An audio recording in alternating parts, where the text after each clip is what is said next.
Hi guys, welcome to institute is enclave nursing classes. और आज क्या हम पढ़ने वाले हैं भाई? आज हम क्या पढ़ने वाले हैं? क्या लिखा है यहाँ पे?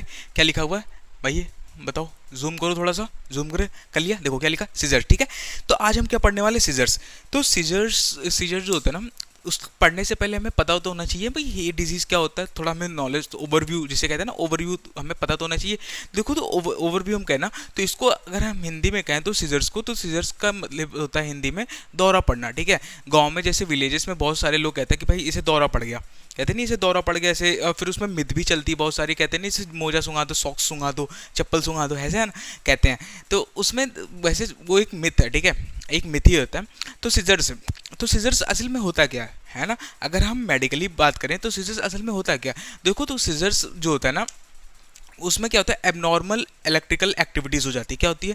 अगर हम डेफिनेशन की बात करते हैं तो abnormal abnormal electrical, ELECTRICAL, electrical activity in the brain, in the brain. ठीक है, इन दी ब्रेन।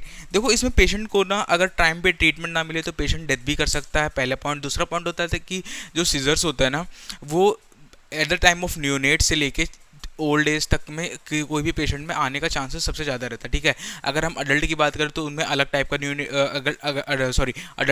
अडल्ट की बात करते हैं तो अडल्ट में दूसरे टाइप का क्या कहते हैं, सीजर्स होता है। न्यूनेट में भी दूसरे टाइप्स का होता है और हमारे चिल्ड्रंस में भी दूसरे टाइप्स का सीजर्स होता है। ठीक है, अब ये सीजर्स आता कहाँ से भाई? सीजर्स तो ऐसा है नहीं कि दुकान पे मिल रहा है, जाओ ले लो भाई, तुम भी ले लो 10 ग्राम भाई, मुझे सीजर्स दे देना, है ना, 10 भाई 15 ग्राम तुम दे देना, 20 ग्राम तुम दे देना। तो देखो, सीजर्स जो होता है ना, सबसे पहले आता कहाँ से? तो सीजर्स जो है ना, अगर ठंडियों में क्या करते हैं, बहुत सारे लोग जो होते हैं ना, कैबेज खाते हैं। कैबेज हो गया, या फिर कोई फ्रूट्स हो गए, या फिर कोई रॉ वेजिटेबल्स होता है। तो जो भी हम रॉ वेजिटेबल्स खाते हैं ना, विदाउट उसको प्रॉपर वॉश किए, है ना, या फिर बॉईल करके खाते हैं, विदाउट बॉईल करके। तो जैसे लाइक अगर मैं एग्जांपल लेता हूँ कैबेज का, ठीक है, अगर मैंने एक कैबेज का एग्जांपल लिया, जिसने एक पेशेंट है जो कि उसने कैबेज खा लिया, ठीक है, बंद गोभी खा लिया, ठीक है, बंद गोभी जिसे कहते हैं हिंदी में, कैबेज खा लिया। कैबेज क्या किया था उसने? ना तो प्रॉपर वॉश किया, ना ही उसे बॉईल किया। ठीक है, बिना कुक के रॉ कैबेज खा लिया इसने। क्या किया? रॉ कैबेज खा लिया, है ना, रॉ कैबेज खा लिया। तो रॉ कैबेज के अंदर क्या रहता है? टीनिया सोलियम रहता है। क्या रहता है? Taenia solium. टीनिया सोलियम एक बैक्टीरिया होता है, ठीक है, बैक्टीरिया कॉज करता है। तो टीनिया सोलियम क्या करता है? वो क्या करेगा, जैसे ही पेशेंट के बॉडी के अंदर एंट्री करेगा, वो अपने क्या करेगा, डेवलप करेगा क्या? लार्वा।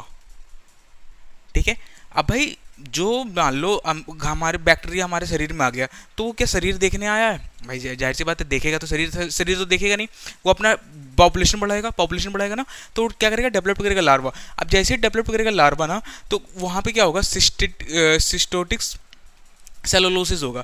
ठीक है, सिस्टेटिक सेलुलोसिस होगा। ठीक है, अभी cystic cellulosis is also known as neurocystic cyanosis. ठीक है, अगर हम सिस्टेटिक सेलुलोस को न्यूरोसिटिक साइनोसिस कहते हैं तो कोई दिक्कत नहीं होगी, क्योंकि वो दोनों एक ही टर्म होता है। ठीक है, न्यूरोसिस्टिक साइनोसिस। अब न्यूरोसिस्टिक साइनोसिस जहाँ पे होगा ना, उस ब्रेन के एरिया, उस पार्ट में, तो वहाँ पे क्या होगा?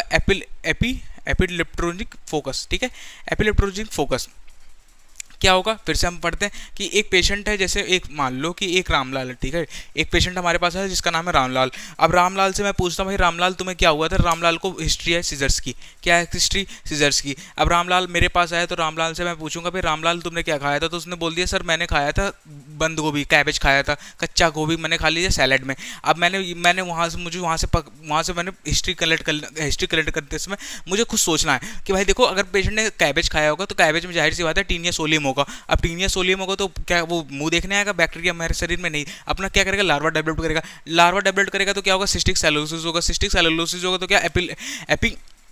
एपिट्रोजेनिक फोकस होगा। एपिलोट्रेनिक फोकस जब होगा ना, तो अब ये जो कंडीशन होता है, इसी कंडीशन को हम सीजर से यहाँ से डेवलप होना शुरू हो जाता है। ठीक है, एपिलेप्टोजेनिक फोकस। इसके जो ट्रीटमेंट होता है, हम वो एल्पोरेट देते हैं, लेमोट्रिजिन देते हैं, ट्रोपोमाइड देते हैं। ठीक है, ये दोनों इस दोनों साइड, इसका साइड इफेक्ट क्या होता है? इसका साइड इफेक्ट क्या होता है? वेट गेन करवाता है। ठीक है, ट्रोपोमाइड क्या होता है? ट्रोपोमाइड का जो साइड इफेक्ट होता है वो वेट लॉस करवाता है, ये वेट लॉस करवाता है। ठीक है, तो प्रीफर हम ट्रोपोमाइड करते हैं, क्योंकि ट्रोपोमाइड देते हैं तो वेट लॉस भी होता है एक तरीके से, अगर हैवी पेशेंट है। नहीं तो ट्रोपोमाइड ही प्रीफर किया जाता है ज़्यादातर एपिट्रोजेनिक फोकस में। ठीक है, ये हो गया। अब भाई सिजर्स है तो सिजर्स में देखो दौरे पड़ते हैं ना, कहते हैं नहीं दौरे पड़ते हैं, हाथ पैर कांपने लगता, आंख फड़फड़ाने लगती है ना, आंखें फड़फड़ाने लगती है, सेंसेशन होता है, सेंसेशन का है ना, सेंसेशन वगैरह होता है। तो एक टाइप का सिम्टम्स भी आता है, जिसको सिम्टम्स को हम कहते हैं प्रोडर्मल सिम्टम्स। क्या कहते हैं? प्रोडर्मल सिम्टम्स।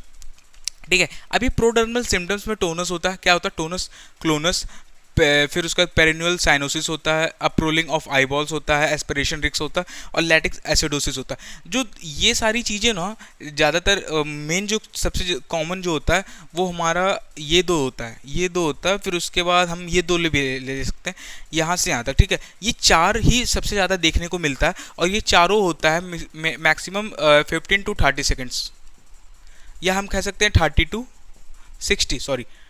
60 सेकेंड्स तक ही देखने को मिलता है पेशेंट के अंदर, बस ओनली 30 to 60 सेकेंड्स। अब ऐसा नहीं है कि सीजर्स आ रहा तो भाई सुबह आया अब शाम को जा रहा है, ऐसा नहीं है, फीवर की तरह नहीं होता। Seizures is just like an abnormal, मतलब एक कुछ मिनट्स के लिए आता है, कुछ एक्यूट होता है। ठीक है, तो 30 to 60 सेकंड्स के लिए हमें टोनस, क्लोनस, पेरिनियल साइनोसिस और अप्रोलिंग ऑफ आई बॉल मिलेगा। ठीक है, अब बहुत लोग पूछोगे यार टोनस क्या होता है, अब आप लोग मुझसे पूछोगे भाई अब टोनस क्या होता है, क्लोनस क्या होता है। देखो यहाँ पे आए हो ना, प्लेटफॉर्म पे आए हो ना, इस प्लेटफॉर्म पे लाइक कर लिया, सब्सक्राइब कर लिया, सब कुछ कर लिया, चलो स्टार्ट करते हैं। ठीक है, टोनस क्या होता है भाई? टोनस का मतलब होता है बॉडी में क्या होती है, रिजिडिटी होने लगती है। ठीक है, रिजिडिटी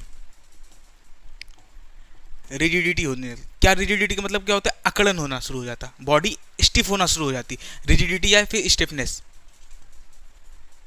कह सकते हैं। ठीक है, स्टिफनेस कह दिया या फिर हमने रिजिडिटी कह दिया। फिर क्लोनस का मतलब क्या होता है? क्लोनस का मतलब होता है जर्किंग। क्लोनस का मतलब होता है जर्किंग ऑफ 4 लिम्स। देखो कभी भी सीजर्स के पेशेंट को आपने देखा होगा तो वो ऐसे नॉर्मल खड़ा रहता नहीं, उसके हाथ पैर से कांपते रहते, हिलते रहते, जर्क होने लगता है। ठीक है, तो वो क्या होता है? क्लोनस। टोनस का मतलब होता है रिजिडिटी मतलब स्टिफनेस हो गया उसके अंदर। क्लोनस का मतलब होता है जर्किंग। ठीक है, मैं यहाँ पे थोड़ा मैं बताऊंगा आपको। क्लोनस हो गया ना, क्लोनस के बाद ना इसको आपने नोट कर लिया ना। अब मैं थोड़ा रफ करूंगा। अगर मान लो क्लोनस हो रहा है पेशेंट को, तो वहाँ पे हम कौन सा मेडिकेशन देते हैं? पता दवा देते हैं ना। जैसे मान लो पेशेंट को सीजर्स आ गया, तो सीजर्स में 1-2 दवा तो बहुत कॉमन हो जाता है भाई, 1-2 दवा जो होता है ना वो बहुत कॉमन हो जाता है। जैसे कौन सा होता है? लोपापर्माइड हो गया, है ना, हमारा लोपापर्माइड हो गया, लोपापर्माइड हो गया। और बताओ दूसरा वाला कौन सा होता है? एक तो लोपापर्माइड है बहुत कॉमन, और एक होता है डायजेपाम। एक होता है लोपापर्माइड, एक होता है डायजेपाम। ठीक है, तो लोपापर्माइड हो जाता है और डायजेपाम होता है। ठीक है, लोपापर्माइड एंड डायजेपाम। अभी लोपापर्माइड और डायजेपाम क्या हम फास्ट देते हैं पेशेंट के अंदर?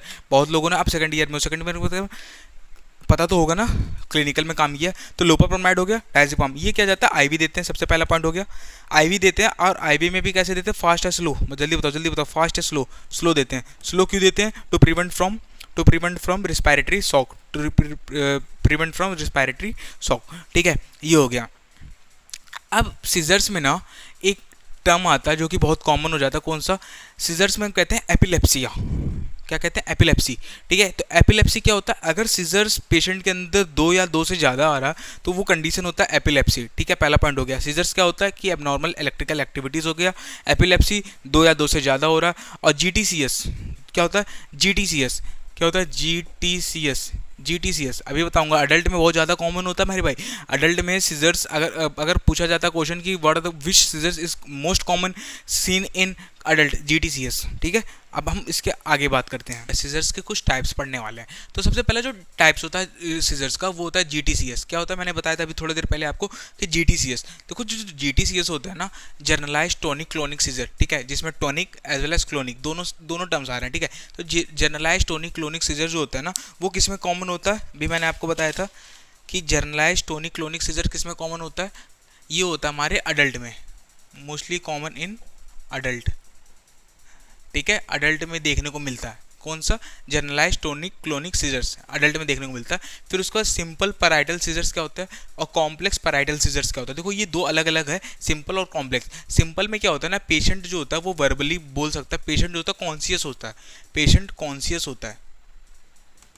कॉन्शियस होता है, वो अपनी हिस्ट्री खुद बता सकता है। ठीक है, कॉम्प्लेक्स में क्या होता है? पेशेंट अनकॉन्शियस होता है, बस इतना ही डिफरेंस है, बाकी सब सही सेम है कि पेशेंट इसमें अनकॉन्शियस होता है इसमें पेशेंट कॉन्शियस होता है। सिंपल भाई, सिंपल मतलब सिंपल आदमी है भाई, सिंपल आदमी है, सिंपल का मतलब सीधा साधा है ना, याद कर लेना। पेशेंट कॉन्शियस है। कॉम्प्लेक्स मतलब वो जटिल आदमी, जटिल का मतलब इन द सेंस अनकॉन्शियस है, ठीक है।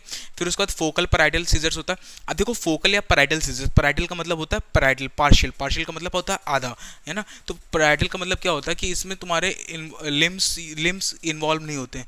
क्या होते हैं? लिम्स का इन्वॉल्वमेंट इसमें नहीं होता है, लिम्स का इन्वॉल्वमेंट इसमें नहीं होता, ठीक है। फिर उसके बाद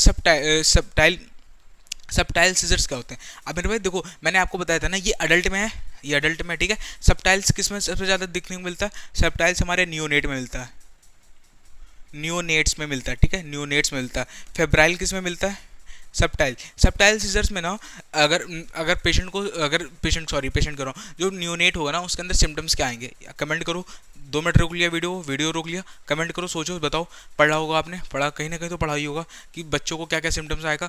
वेल वो तो हम थर्ड ईयर में पढ़ेंगे, लेकिन थोड़ा तो कुछ पता ही होगा ना भाई, कुछ तो पता होगा। 12th पास करके आए हो, ड्रॉप आउट होगा कहीं ना कुछ पढ़ा ही होगा।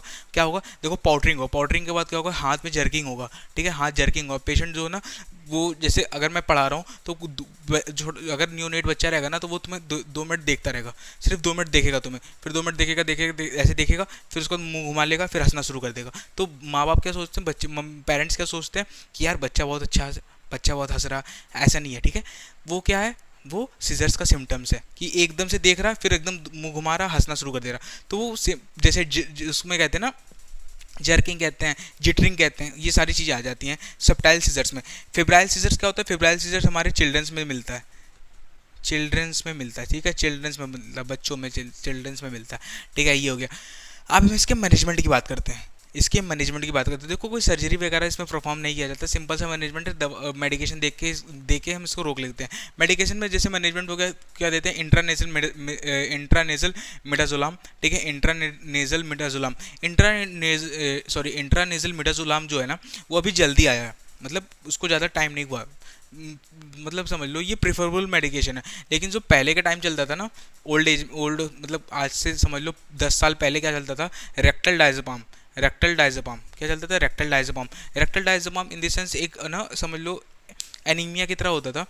वो एनीमिया तो पाउच में आता है, वो क्या था? रेक्टल डायज़ेपाम एक इंजेक्टेबल सिरिंज में आता था, है ना, इंजेक्टेबल सिरिंज में आता था। और रेक्टल डायज़ेपाम ना हम इंसर्ट करते थे रेक्टम में एटलीस्ट 2 सेंटीमीटर इन करते थे, और जिसके वजह से, और रेक्टल डायज़ेपाम को हम पुल इन करते थे, ठीक है। ये हो गया रेक्टल डायज़ेपाम। ये तो हमारा हो गया मैनेजमेंट। अब हमें प्रिवेंशन करना है भाई, प्रिवेंशन ऑफ एपिसोड, ठीक है। अगर पेशेंट को बार बार आ रहा है, सीजर्स आ रहा है, जैसे हर 2-3 दिन पे आ जा रहा है, तो उसमें हम क्या करते हैं? उसमें हम देते हैं ओरल डायज़ेपाम और या फिर ओरल पीसीएम। प्रीफर करते हैं हम इसे ओरल डायज़ेपाम को हम प्रीफर करते हैं, ओरल डायज़ेपाम। याद रखना है, यहाँ पे क्वेश्चन आपको घुमा सकता है कि प्रिवेंशन के लिए ओरल वाला देते हैं, मैनेजमेंट के लिए रेक्टल देते हैं। सिंपल है, याद हो जाएगा। चलिए इसके बाद हम क्या करने वाले हैं? अब इसके बाद हम करेंगे नर्सिंग असेसमेंट की बात। नर्सिंग असेसमेंट, ठीक है, एज अ नर्स हम क्या क्या असेस कर सकते हैं एक सीजर्स वाले पेशेंट के अंदर, और उसके बाद इंटरवेंशन की बात, assessment as well as nursing intervention की बात, ठीक है। नर्सिंग असेसमेंट, देखो सबसे पहले जो नर्सिंग असेसमेंट होता है ना, उसमें हम क्या करते हैं एज अ नर्स, हम क्या क्या कर सकते हैं? तो सबसे पहले हम क्या करेंगे भाई, देखो अगर हमारे पास पेशेंट आया है तो वो है सीजर्स का, तो हमें ये पता होना चाहिए कि किस टाइप का सीजर्स है, किस टाइप के पेशेंट है, मतलब बच्चा है, न्यूनेट है या फिर अडल्ट है, ठीक है। तो सीजर्स का type, seizures history and types, ये हमें पता होना चाहिए। डॉक्यूमेंट डिसेबिलिटी, ठीक है। फिर उसके बाद पोस्ट इक्टल डेफिसिट, फिर फॉलिस में, फिर हमें एसेस क्या करना फॉलिस में। देखो अगर पेशेंट ना अगर सीजर्स का है तो उसके अंदर कहीं ना कहीं फॉलिस्मल प्रेजेंट होगा, और कॉर्नियल रिफ्लेक्स, हमें कॉर्नियल रिफ्लेक्स भी चेक करना है, ठीक है। कॉर्नियल रिफ्लेक्स इसलिए चेक करना है कि जो आईबॉल्स हैं वो आईबॉल्स जो है ना वो अप्रोल चले जाएंगे, अब ऊपर हो जाएंगे, इस वजह से हमें कॉर्नियल रिफ्लेक्स भी चेक करना। फोकल फॉलिस्मल हो गया, फिर उसके बाद पोस्ट एक्टल डेफिसिट होता है, डॉक्यूमेंट और डिसेबिलिटी करते हैं। ये हमारा हो गया असेसमेंट। इंटरवेंशन में क्या करते हैं? जैसे इंटरवेंशन में क्या हो गया ना कि जिस टाइम में पेशेंट को सीजर्स आया, ठीक है, जिस टाइम में पेशेंट को सीजर्स आया, time as well as duration, कितने टाइम के लिए आया है। जैसे फॉर एग्जांपल अगर पेशेंट को 4 बजे आया था, सुबह 4 बजे सीजर्स आया, ड्यूरेशन कितना था? 15 मिनट के लिए, 15 मिनट के लिए कह रहा हूँ, 40 सेकंड्स के लिए था। तो ये हमें ना नोट करके रखना है, ये हमें क्या करना है? नोट करके रखना है अपने पास, ये हमें नोट करके रखना है, ठीक है। ये हमें एज अ नर्स हमें नोट करके रखना है, ठीक है। फिर प्रोटेक्ट हेड एंड नेक, ठीक है, प्रोटेक्ट हेड एंड नेक, क्या करना, प्रोटेक्ट करना हेड एंड नेक को। अमेरिका वगैरह में ना, इंडिया में तो वैसे वेल कॉमन नहीं है, लेकिन अगर हम अमेरिकन की बात करते हैं, अमेरिकन हो गया या फिर हमारे अदर्स कंट्री की बात करते हैं जो हाईली डेवलप्ड है, वहाँ पे जीरो पॉलिसी चलती है, जीरो टच पॉलिसी, मतलब अगर पेशेंट सीजर्स का है ना तो हम उसे टच भी नहीं कर सकते। क्या समझे कि वहाँ क्यों नहीं टच कर सकते, क्योंकि वो अगर हम उसके हेड या नेक को एलिवेट करते हैं या फिर हमें कोई भी मूवमेंट करवाते हैं तो पेशेंट के अंदर बहुत सारी चेंजेस मिल जाती है, सीजर्स और भी कॉम्प्लिकेटेड हो जाता है, ठीक है। Do not restrain over the neck, उसी वजह से नेक में भी रीस्टेन नहीं करते। सपोर्ट एयरवे ब्रीथिंग को सपोर्ट देना है। फिर मॉनिटर इनकॉन्टिनेंस, ठीक है, मॉनिटर इनकॉन्टिनेंस। तो वेल फिनिश होता है ये टॉपिक सीजर्स, ठीक है। इससे रिलेटेड अगर कोई भी डाउट हो तो आप कमेंट सेक्शन में कमेंट करना, मैं उसको सोल्यूशन दूंगा, ठीक है, 100% सोल्यूशन मिलेगा। वेल तब तक के लिए जय हिंद, जय भारत, और हाँ सब्सक्राइब करके जाइएगा, ठीक है, चैनल को सब्सक्राइब करिए, लाइक करिए, सब्सक्राइब करिए, ठीक है। जय हिंद, जय भारत। तो वेल गाइस सब्सक्राइब कर देना, do like and share, thank you guys.